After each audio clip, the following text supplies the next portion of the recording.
Good evening, ladies and gentlemen. Welcome to the August 18, 2015 Chino City Council meeting. If you'll please rise and join me in the flag salute. Ready? Begin. I pledge allegiance to the flag of the United States of America and to the republic for which it stands, one nation under God, indivisible, with liberty and justice for all. Thank you. Have a seat. Under ceremonials, I have a proclamation. I'd like to call up Boan Estrada and the Chino Senior Club President, and we'd like to have all the seniors come up. We're going to be recognizing the Senior Citizens Day, August 21st.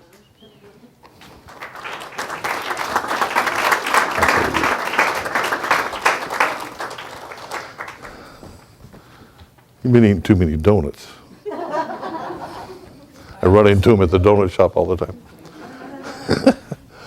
The proclamation reads, whereas in August 1988, President Ronald Reagan signed Proclamation 5847 and Congress passed House Joint Resolution 138 proclaiming August 21st as National Senior Citizens Day.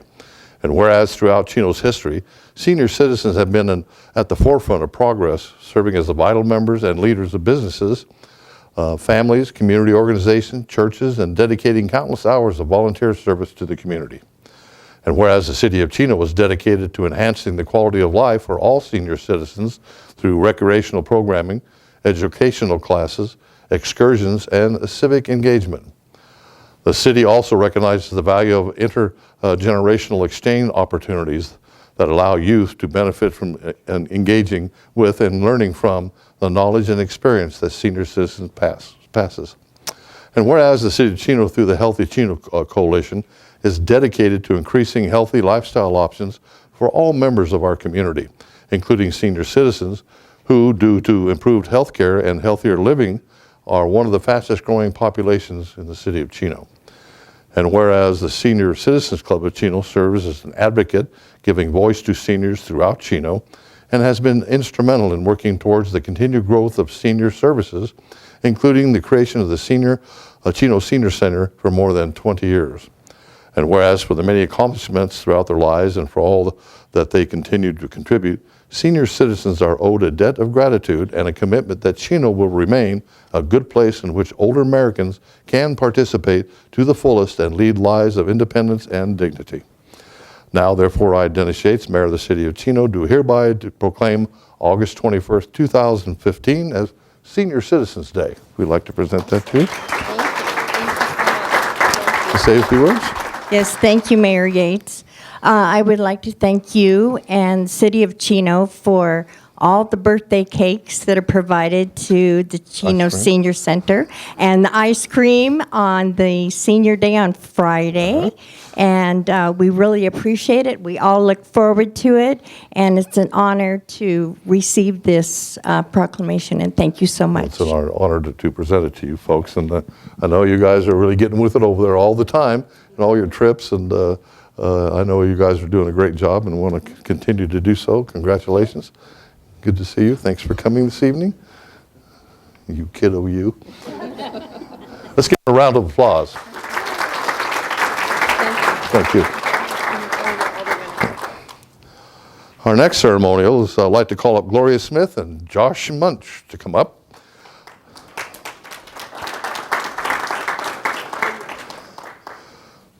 And we'd like to have all of our winners come up for the Relay for Life. The Relay for Life and American Cancer Society Show Us Your Hope. Best decorated contest winners. We'd like all you folks to come forward. And we're going to award certificates.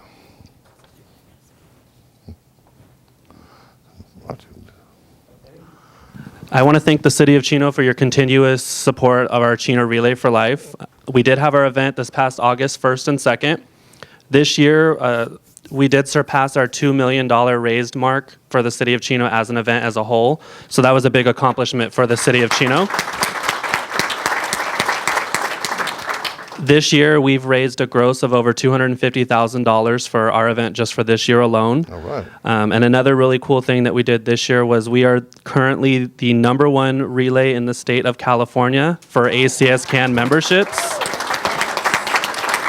Yeah. We have 127 people that we've signed up, and ACS-CAN is the legislative sister organization of Relay for Life, of American Cancer Society. And then this year we also registered 322 survivors, which was 24 more than we did last year. So Great. Another good accomplishment for us as well. And then, do you want to explain, show us your hope? Yes, my name is Gloria Smith, and I have the fun job in Relay for Life. I get to paint the town purple. So if you've noticed all those purple bows throughout the city, that is my campaign. All right. And we put the bows up to bring awareness to our Relay for Life event. And I've usually had just businesses compete in the best decorating contest. And this year I opened it up to residences as well. And the mayor will be presenting the 3 winners for the businesses and 3 winners, first, second, and third place winners for business competition, and first, second, and third place winners for the residents. And again, thank you, Mayor, and thank you, the City of Chino, for allowing us to paint the town purple. Yeah.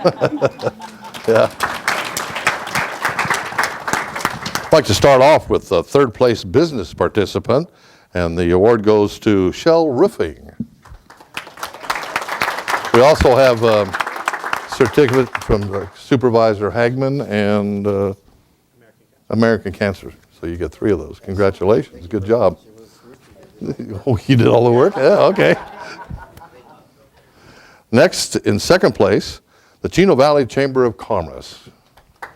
Congratulations. Ooh, in first place, one of my favorite restaurants. Flo's #2 restaurant.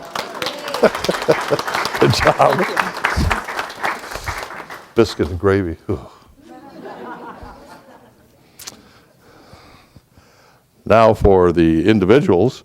In third place, Team Moose, Brenda Soam. I can't pronounce Soam. Congratulations. And in second place, Bark for Life, Jen Rudden. Congratulations. Good job. And in first place, Team Belly Busters, Carmen Martinez. She's not here. We'll get her. She'll get it. Now, I don't know if all of you have been to the Relay for Life. It is quite an experience of all these people. All during the year, they're out there fundraising for it, not just the 2 days that we're out the park. And they spend a lot of their own time, energy, and money raising these funds to fight that awful thing called cancer. And we really appreciate all you do. And I know the survivors appreciate it, and those that have been stricken with cancer, they're trying to fight it off. So you do a great thing for humanity, not only Chino, but when we signed up the most cans, we passed Bakersfield.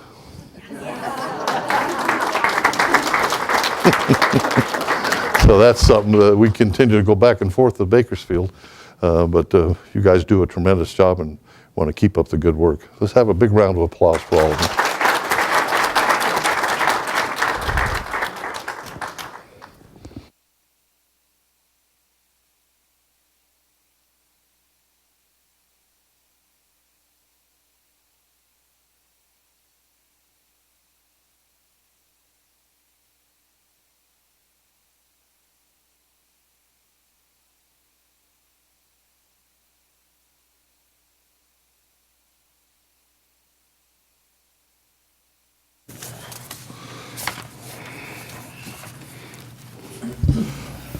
Next on the agenda is public communications. It's a time and the place for the general public to address the city council on items that do not appear on the agenda. We've got a request from Pastor Vic Reese of Living Word Assembly to lead us in our invocation. If you'd like to participate, please rise. Victor? Thank you. First of all, thank you for your commitment to prayer in this chamber and in the city of Chino through National Day of Prayer. Really appreciate that very much. And amen to flows before I pray. Amen. Let us pray. Our Father, you have said time and time again that if your people sought you, worshiped you, and obeyed you, that you would bless them with guidance, provision, and protection. But if they turned away from you, you would remove your hand in blessing from our lives and our land. Your guidance and your provision, your blessings have been upon our great country and cities more than we deserve. You blessed us with economic strength, prosperity, and tranquility. Our communities are some of the finest in the nation and the world. Do not allow us, Lord, to become proudful in our success, believing that it is by our own hand that we have been blessed. Today we declare and proclaim that you are good and that your mercy is everlasting. Remind us of your love for us. May every heart that knows you as Lord seek you this day. Raise up a generation that seeks you and worships you with their whole heart. Raise up leaders, Lord, who will not compromise when under pressure or abandon you for the approval of men. I pray for our civic leaders, our mayor and city council people, and all these wonderful people who serve our city of Chino. Bless and protect their families. Keep them strong and healthy as they do your work of leading our community. I pray your wisdom and guidance be theirs. I pray for those who serve also and protect us from evil. May your hand of blessing be upon them. For those who have the task of educating our kids, I commend them to you, Lord. Bless this time as our city leaders work through the business that is on today's agenda. We pray this in the name of our Lord and Savior, Jesus Christ. Amen. Thank you, Pastor. Have a seat, folks.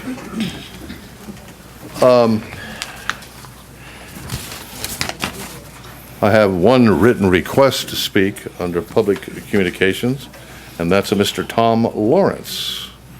Mr. Lawrence, you're advised you have 5 minutes for your presentation.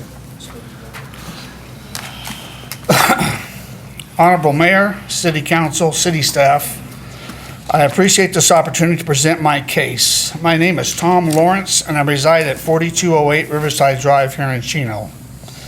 It is my understanding that the municipal codes are in place to enhance the safety, appearance, and economic stability of our community, to eliminate hazardous waste, blighting, and deteriorating conditions that contribute to declining property values and unattractive, unsafe, undesirable residential and commercial areas. Excuse me. My family has lived and worked at 4208 Riverside Drive for the last 49 years, operating as a trucking company business. We have and continue to have a business license with the city, covering wholesale machinery and equipment, and pay commercial fees for city services. In 1972, our community water well went dry, and 5 of my neighbors agreed to annex to the city of Chino to tap into their Chino water services. We all agreed to R1 zoning on the master plan, but would continue all industrial commercial uses of the property, which were considered non-conforming use grandfathered in. For 49 years, we have stored private commercial and industrial equipment on said property. In 1999, the city of Chino enacted code CMC 2010-100B, which prohibited the storage of RVs on R1 property. 8 years after the enactment of that ordinance, the city of Chino code enforcement notified me that I was in violation of this ordinance. I paid the $75 fine and filed an appeal on the action. During my appeal process, I was cited another 4 times for the same violation. I was denied my due process of law, and fines continued to multiply. I won my case for lack of evidence, but was never reimbursed, for my fine payments. Now the city is suing me for being a public nuisance, for degrading my neighbor's property and bringing down their property values, being an eyesore, harming of public health and safety. I have been served 2 search warrants on 2 separate occasions with a minimum of 5 code enforcement officers each, and never received 1 violation. A police officer asked me what the search warrant was for. I told him I was a public nuisance, and he laughed. Code enforcement has now filed a permanent injunction citing my property as an eyesore and is detrimental to the health and safety of its citizens, and that their property values have diminished. The property to my west was formerly a school and now is zoned institutional. The property to my east is commercial, outdoor thrift store, junkyard, and the property to my north is the Southern Pacific Railroad. Compare the photos that I have provided and you will see that who is bringing down whose property values. They want to stop all commercial and industrial activities on my property, basically putting me out of business. I am a 69-year-old Vietnam veteran on Social Security, and the city is trying to take away my livelihood. You be the judge. Who is offending who? Look at the pictures. I believe some individuals in code enforcement, their ego may be more important than the issues itself. I have spent in excess of $55,000 in lawyer fees, and I believe the city of Chino has spent more. I am in the process of contacting the ACLU to see if my rights have not been violated. Stop by and I will give you a tour of my property. Thank you for your time. If there are any questions, I'll be happy to answer them. Thank you. Thank you, Mr. Lawrence. Thank you, Mr. Lawrence. Mr. Gutierrez, you want to give us a brief on this situation for the council? Yeah, let me tell you where we are now. First of all, we obtained a preliminary injunction against Mr. Lawrence from storing vehicles. That is the essential violation that he's been in for many, many years, and he has refused to stop doing that. He now has come into compliance because of that preliminary injunction. The case was also set for trial, I believe, a month ago, but his lawyer was sick and couldn't appear, so the judge continued the trial. I think it's September or October. This is a matter that has been going on for a long time. Now, he indicated that he had a non-conforming use when he was in the county. When we were involved in the code enforcement matter, we went to the county, we got the records, we talked to the county people. There was no record of him having the right to store vehicles on his property. And so when the property was annexed, it came in as residential, and under the residential ordinance, he's not entitled to store vehicles there. He's had vehicle storage there for quite some time, and that's really the issue, is that he's not in compliance with the current ordinance. And it's a long history, goes back a long time, but that's essentially where we are right now. Now, the church property on the corner, that's in the county, isn't it? You know, I don't actually remember that. I don't know. It is in the county. Yes, sir. That's why it's Yeah. such in disrepair. Yes. It's horrible. There's no curbing or anything there. Well, they were supposed to do that later. Somehow they got And, away well, with that it. one church went bankrupt or something. Yeah. So I don't know what they're doing there now. I thought that matter had been resolved years ago, and now it's just coming back up. You mean this one? Yes, yeah. Well, it's gone back and forth in court for a long time, and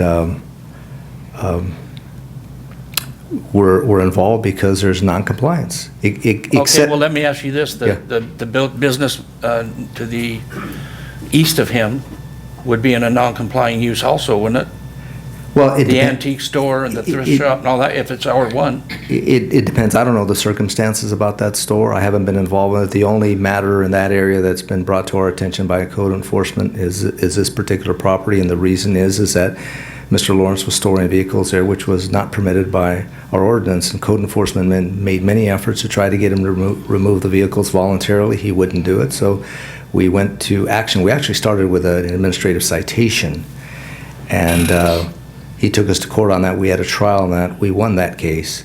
And then he still wouldn't remove them, so we brought a civil injunction. We got the preliminary injunction, and we're seeking to get a permanent injunction so that there's a permanent court order against him telling him he can't store the vehicles there. He's in compliance now with the preliminary injunction. He has removed the vehicles once the injunction was given, but it's just preliminary, so we need to finish the trial and get a permanent order.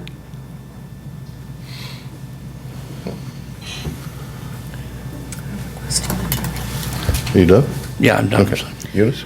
Jimmy, the pictures that Mr. Lawrence has provided shows a disaster on his neighbor's properties. This is probably going to put you in an awkward position, but why, when there is any kind of situation, and the neighboring property is obviously a mess, why do we put blinders on and not address the area? Well, I don't think we do that. Code enforcement is pretty active.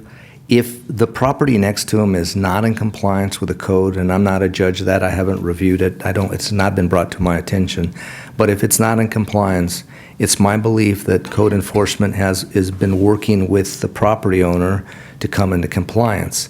If the property owner does not come into compliance, then the matter would come to our attention and we would take the appropriate action. But until that matter is brought before me, I don't know. And I don't know anything about the adjoining property.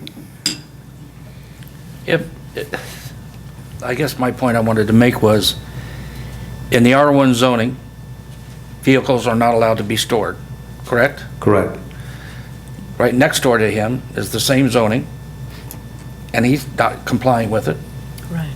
I mean, that's evident, what I'm looking at, and I'd like to know why it's not being looked at, and also the church property. Well, the church property's in the county. Well, yeah, but I mean, the fire department can look on that, if they've got weeds and everything, and just letting it go wild. They're just starting to do that. Yeah, so they can look at that and check that out. But it seems to me now, Mr. Brenderson's property. Now, what's going on there? I know he has the barn still, and is there anything in back going on there, or it's just sitting there? They have equipment and trailers and stuff in the back, and it's retail, commercial, they have a junkyard, secondhand store. They don't get bothered. Right.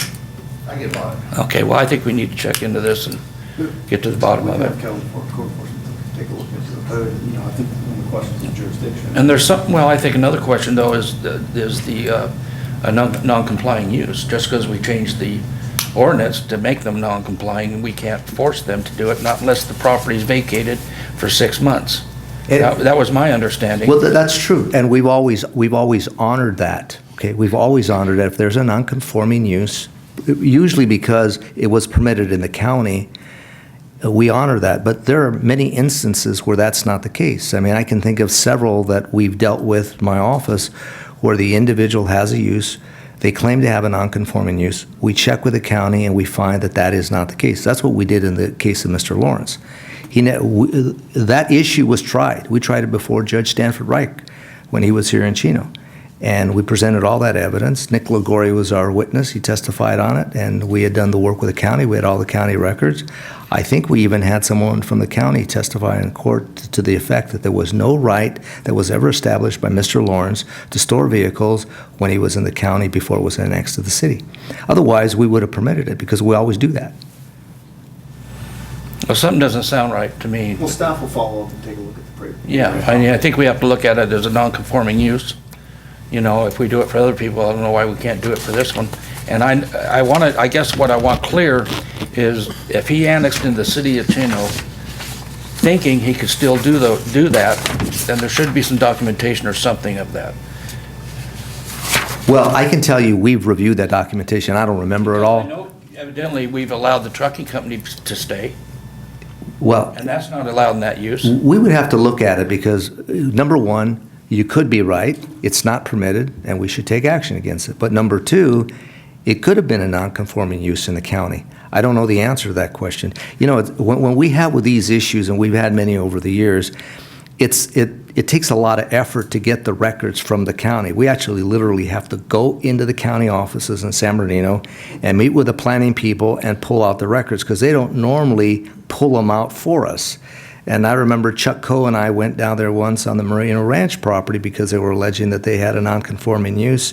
And we went down there and we got all the documents. The county people says, no, we never gave them a permit. We gave them a tentative permit subject to conditions. They never met the conditions, so they didn't have a permit. I mean, we had that issue with them. And they're not the only ones. There's many others. So it's one of those things that is primarily historical, and the documentation is embedded with the county, and it's not easy to get. But before we bring an action, we always make sure that, in fact, there is or there is not a non-conforming use. Another thing on this, though, is that is a very strange area right there, and the properties are all very strangely shaped. Plus, they have the Because of the railroad railroad running right tracks, behind them. Yeah, they're just strange. Maybe our zoning isn't right for that strip of land. Well, some of those properties are not in the city of Chino. No, I know they're not. Mr. Lawrence's is, but I think the neighbors to To the west aren't. But it was because of a water situation. But again, there Where did are the church get their water? places in our city that we need to revisit zoning and see if Tom? what we have overlaid is appropriate. They tapped off the pipeline, water line. There's a water line running down pipeline, Oh. they tapped into that, that's where they got the water. I see, okay. Well, I think we need to look into it. I mean, there's some pieces of property that have been here a long time in Chino, and he still has a permit for a trucking company. So he can park trucks there and stuff like that. So where do you draw the line, I guess? But I think, I'm not too concerned about what the county says. I want to know what we did when they annexed. If there's any kind of agreements or anything like that. Well, we changed the zoning on it, correct? At some point in time, we did, right? Well, that's what we got to look at, because if he had vehicles on that property, and then we changed the zoning, he's a non-conforming use. I don't care if he's county or city. That's my opinion, but I mean, Understand. okay, thank you. That's the only written request I have to speak. Anybody else in the audience wish to bring up an item that does not appear on the agenda? Mr. Mayor, are you going to consent? In a minute. Okay, sorry. What do you need? I have to have item 7 pulled. Oh, I know that. I'm not Okay. there, I'm not there yet. All right. Okay, well, I'll close public comment. Next is the consent calendar. Item 7 is being pulled by Council Member Elrod for a separate vote. He wishes to recuse himself on the vote of that item. With this understanding, I would recommend a motion to vote on the remaining balance of the consent calendar. Where's this? Here it is. It's moved by Councilman Howie, seconded by Mayor Pro Tem Uloa. Please vote.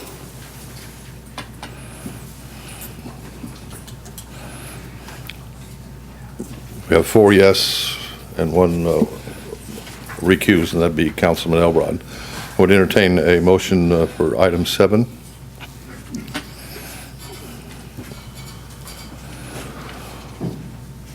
It's moved by Councilman Howie.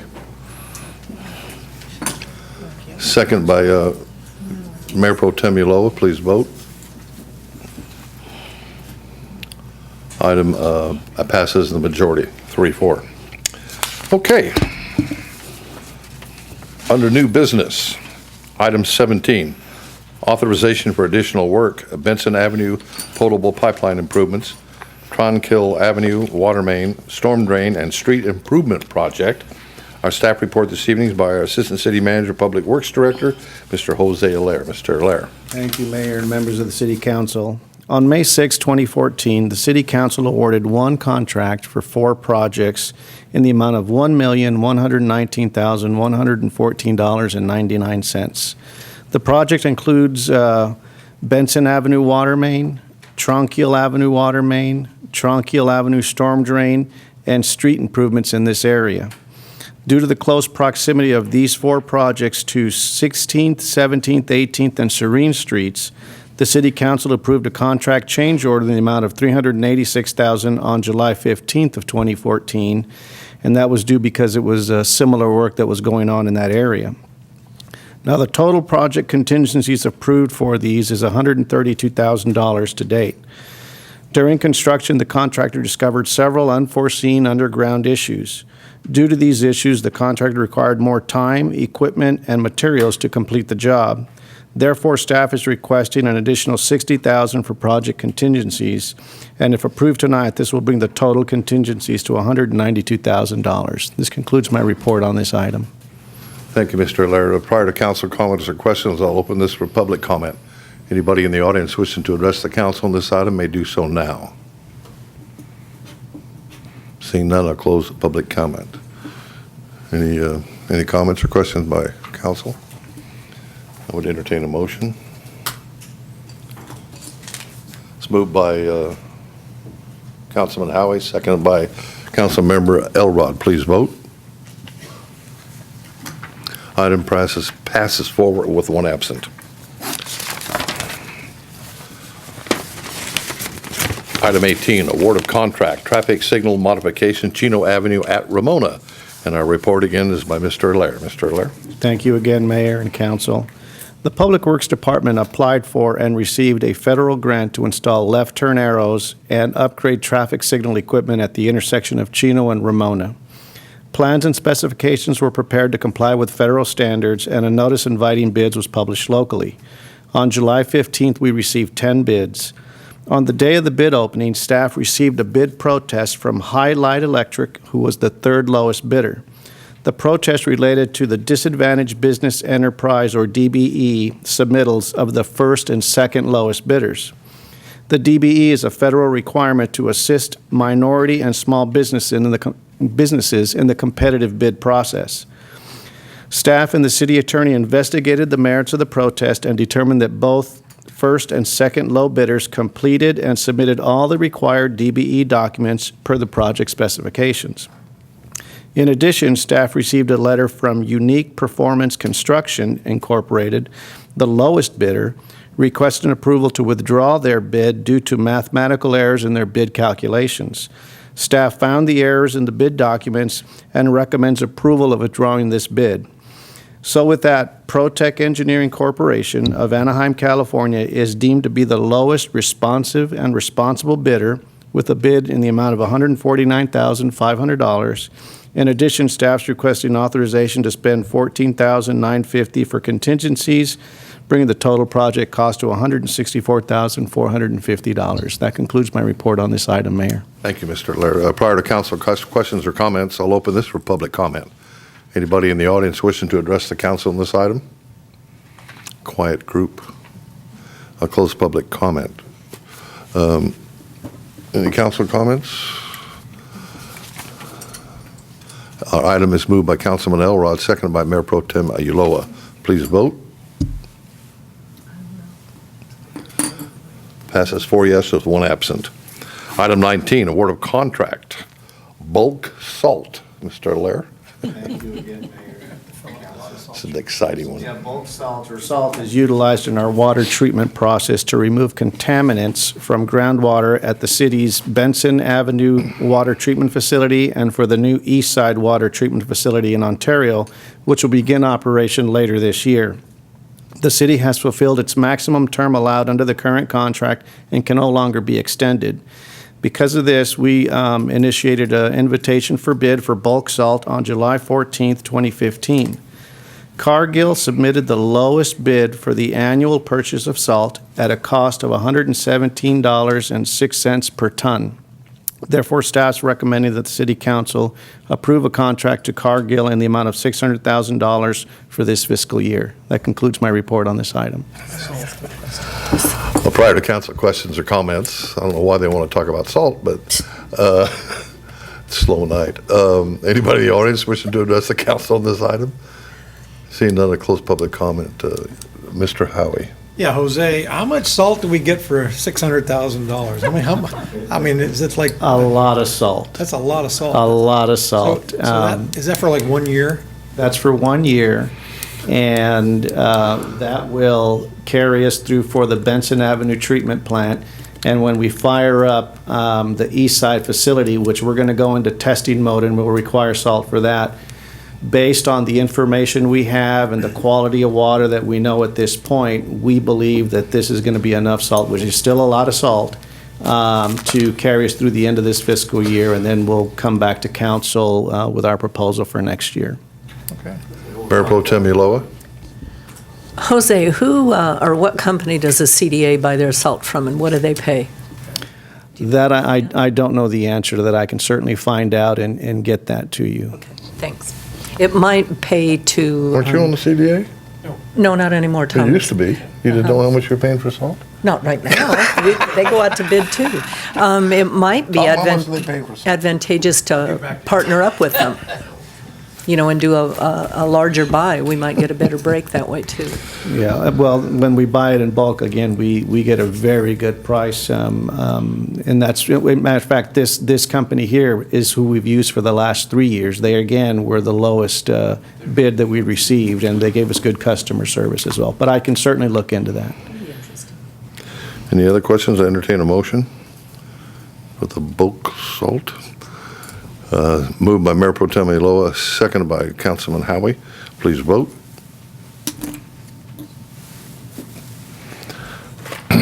Item passes 4 yes with 1 absent. All right, Mr. Larry, introduction of ordinance number 2015-006, amending Title III of the Chino Municipal Code pertaining to development impact fees. Mr. Lair. Thank you, Mayor and Council, and this is the last one. I'm done and I'm out of here, so hopefully you'll be pleased. The city requires developers to construct public facilities such as water, sewer, and storm drains as a condition of approval. When the city requires a developer to construct a master plan facility, the developer is eligible for credit or reimbursement through the city's development impact fee programs for citywide and the preserve. Those are 2 separate programs. Chino Municipal Code Sections 340-100 and 345-110, as they pertain to DIF reimbursement, includes a 10-year expiration time frame for reimbursement agreements. Additionally, the ability for the city to reimburse developers for eligible project facilities is dependent on the available funds within the DIF program. Because of the 10-year expiration and the funding availability, it has proven difficult for staff to condition developers to build these facilities and ensure the timely construction of these necessary improvements to serve our community as it grows. Also, the Chino Municipal Code allows for the reimbursement to developers for DIF facilities to be paid only from that DIF program to which the developer is obligated to pay fees. To date, the city has not required a developer to construct DIF facilities in a DIF program where fees are not due. Staff proposes amending the Chino Municipal Code 340 and 345, allowing the reimbursement from either program or both to cover the cost for the construction of these facilities. Additionally, the proposed amendment will allow the reimbursement agreement to exceed the 10-year expiration time frame. We've known that these facilities are getting very expensive, and sometimes it takes us quite a while to collect these fees and start the reimbursement process, has been our experience. Therefore, staff's recommending that the City Council approve the introduction of Ordinance 2015-006, adding subsections 340-100F and 345-110D to the Chino Municipal Code chapters as they pertain to DIF reimbursements. That concludes my report on this item, Mayor. Thank you, Mr. Lair. Prior to council questions or comments, I'll open this for a public comment. Anybody in the audience wishing to address the council on this item? Seeing none, we'll close public comment. Any council questions? We have a motion by Councilman Elrod, second by Mayor Pro Tem Ulloa. Please vote. Item passes 4 and 1 absent. Mr. Gutierrez. Yes, Mayor, members of the City Council, this is ordinance number 2015-006. It reads, an ordinance of the City Council of the City of Chino, California, adding subsection 3.40.100F and subsection 3.45.110D to the Chino Municipal Code as it relates to development impact fees and voluntary construction of public facilities. Thank you. First, I'd like to give you one last reminder that this summer's last Chino Family Market Night is happening tomorrow on the City Hall lawn from 5 to 8:30 p.m. So make sure you come out and enjoy all the great food, entertainment, and activities. Also, I'd like to give you an early announcement on 2 great events coming up in September.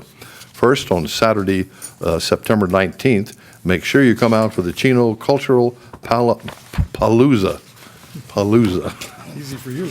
Easy for me to say. From 1 to 5 p.m. on the Chino City Hall lawn. This will be a great event that celebrates the diversity and variety of cultures and help make our city great. Lastly, make sure you mark your calendars for the 2015 Chino Day at the LA County Fair. On Wednesday, September 23rd, online tickets are available for $5 and will allow you and your family to enjoy many great activities, including the Fair Kids Expo, Community Days Parade, High School Marching Band Competition, Community Hero Awards, and much more. So with that, Mayor Pro Tem Ulloa. August is a very busy month for our family, so I wanted to wish my husband and his son, they were both born on August 14th, wish them a happy birthday. His dad, my husband's dad, was also born on that day, but he's passed, so there were 3 of them born on August 14th. Our daughter was born on August 9th, so happy birthday to her, and our son was born on August 24th. so it's a busy month for us. I attended the concert on the lawn on August 6th, which was the tribute band for Fleetwood Mac, which was Rumors. It was really, really good. And then I want to speak about a funeral that I attended that had a very deep impact on me. And that was the funeral for our retired Sergeant Rich Randall. He passed on August 1st. The funeral was held on August 11th, and he had a rather short battle with cancer. I can't even begin to put in words the impact that that ceremony had on me. I didn't really personally know Rich that well. Big man, very intimidating gentleman. And when I'd see him, he was the kind of guy that you went, He's not somebody you would walk up to and have a casual conversation with. But what I learned about him at that funeral service deeply touched me. He lived an absolutely amazing life, and that was something that he wanted people to know. He actually, kind of a strange term, but he worked on his own funeral. There were things that he wanted people to know about him, and there was a song that was played about that he lived. And he did. He lived an amazing life. He served in the Army from 1968 to 1972, and he served 2 combat tours in Vietnam. He earned several medals, among which was the Bronze Star for meritorious service in combat. He joined the Chino PD in 1983, and he retired in 2007. Following his retirement, now you would think that this man, who had been through so much, would live an easy life, and enjoy his family. But following his retirement, he actually completed 2 years of duty as a Defense Department contractor, training Afghan National Police in Afghanistan in 2008-9 and 2011-12. Several people spoke at his funeral, and it was very, very touching. Pastor Mike Sprodlin spoke about Rich, and retired Sergeant Jim Hannibal spoke. Well, anyone that knows Jim knows he's a character, so there was some pretty funny stories that he told about Rich. Our own police chief, Karen Comstock, did a beautiful speech about Rich, and our retired chief, Miles Pruitt, came and spoke about him. They apparently went through the academy together, and he told some pretty cute stories as well.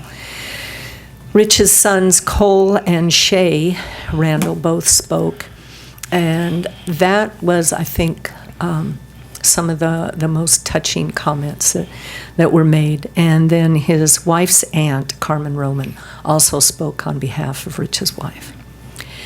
Like I mentioned, it was a very, very moving funeral, and nothing I can say can come even close to doing justice to his memory, or even begin to recap the impact that he had on so many people. He truly believed in freedom, and he didn't just say that lightly. He really believed in it, and he repeatedly put his life on the line for what he believed in. Like I said, he was physically a very intimidating man. And one of his sons told the story that when his friends would come over during school, they were real intimidated by him, and they'd say, God, he's like Rambo. He was tall and big and bald and with a great big mustache. And with his experience, he did come across kind of like a Rambo. But to hear the stories about him, he also had a very kind heart, and he loved his family dearly, loved his sons and loved his grandchildren. He believed in giving people the right to be who they are, even if they didn't agree with him. And his belief in freedom was so strong, and that really touched my soul, because he fought for the right for people to not believe in what he believed in, and he was willing to give his life for that. And like I said a lot of times before, it's unfortunate that we really don't know our neighbor. We don't know each other like we really should until they're gone. And that's when we really hear the details of people's lives and how truly important they are. So, like I said, it touched me very deeply, and I really felt drawn to talk about him tonight. So, that's all I have. Now you know why we're so adamant about our Chino Relay for Life. Yeah, after everything he was through, and then what takes him is cancer. Yeah, and it's like, 120 days, and once he knew he had it, he was gone. It was so It quickly. was fast. Incredible. Councilmember Elrod. Yes, Mayor, on the 12th, I attended the fire board meeting, and had some good retirements there, and everybody was online for that. And then let's see, my eyes adjust here. Then I had IUA workshop, which is where future projects, things like that, so we'll see what happens. They're talking a lot of money. I want to see where they find it, so. Other than that, that was it. Thank you. That's my report. Thank you. Councilman Howie. Thank you, Mayor. Speaking of birthdays, I did not mention Karen's birthday at the last council meeting, but it was before her birthday, so I'm still okay on that, so. You think so, huh? You think? Yeah. Maybe not, okay. And speaking of salt, I did attend the Chino DeSalter Authority meeting, Good in which segue. we really haven't discussed the price of salt or how much salt, but, you'd think if they're a desalter authority, they might have some extra salt, but. Laying around since they It's desalt. that, yeah, I know, it's different. So I attended that meeting on August 6th. And then we had a new business reception. The new businesses that come to Chino, we have a little reception for them across the street, and a bunch of new businesses came by, and we had a chance to have some cake and ice cream, not ice cream, but cookies, and just talk about the city and some of the benefits that they have coming into our city. And so that's always nice to meet some of the new businesses that come to town, because they're really important to us. In 2014, we had 330 businesses relocated to Chino. Yeah. A lot, huh? Yeah, that's pretty impressive. And then last week, the Rancho del Chino Rotary Club had their annual fundraiser, which is so unique. It's shotgun shooting, clay targets, and then eating. It's called Skeet and Eat. And so I attended that, and that's, I've been on a lot of golf tournaments for fundraisers from the service clubs, but this one particular fundraiser with shooting, and nobody gets to drink alcohol before that. I'm just going to point that out, because as you know, guns and alcohol don't go well together. But it was a good event, and the Rotary Club raised significant funds from that. It's amazing how many people just like to come out and blast away. So that was a lot of fun. And then last Sunday, at Plains of Fame Museum at Chino Airport, I got to attend the Spirit of 45 Keep It Alive. It was the 70th anniversary of the end of World War II, and they had a couple of speakers, Wilbur Richardson, who was a B-17 waist turret gunner. He's 93, and he's a survivor and a Purple Heart and Distinguished Flying Cross. He spoke, and also one of the Tuskegee Airmen spoke, Colonel Friend, I think his last name was. And they both got up and talked about their World War II experiences. Now, this has been, probably 71 or 72 years ago that they actually were in combat. So it's great to hear them, and people asked a lot of questions, and it was just a nice event. About 150 people showed up, and I got to present a certificate to the Plains of Fame, and it's actually, I want to thank our Historical Society for really, they're the ones that put that on, the Chino Historical Society. So it was a good event. Yeah, a little warm in the hangar on Sunday. It must have been about 100 inside the hangar, so it was a little warm in there, but it was a good event. Wish they'd get some air conditioning in there, but that's what. Oh, yeah, I'd love to pay that bill. Yeah, that would be a little. Yeah. Anyway, if you haven't been out to Plains of Fame, they have some fantastic World War II warbirds that are over 70 years old, and it's a great museum. They were fantastic when we had the Special Olympics. They opened up their museum for all the Special Olympics delegations, and Plains of Fame, the police department, they love the PD, and they do a good job, and so it's just a great museum that we have in our city. And I think that's it. Thank you. City manager, anything to report? No report. City attorney, Mr. Gutierrez. Chief, Karen Comstock.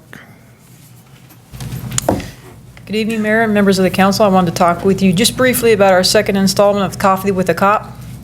We had it, last week up at the Starbucks Coffee House, and we learned something different about Starbucks coffee.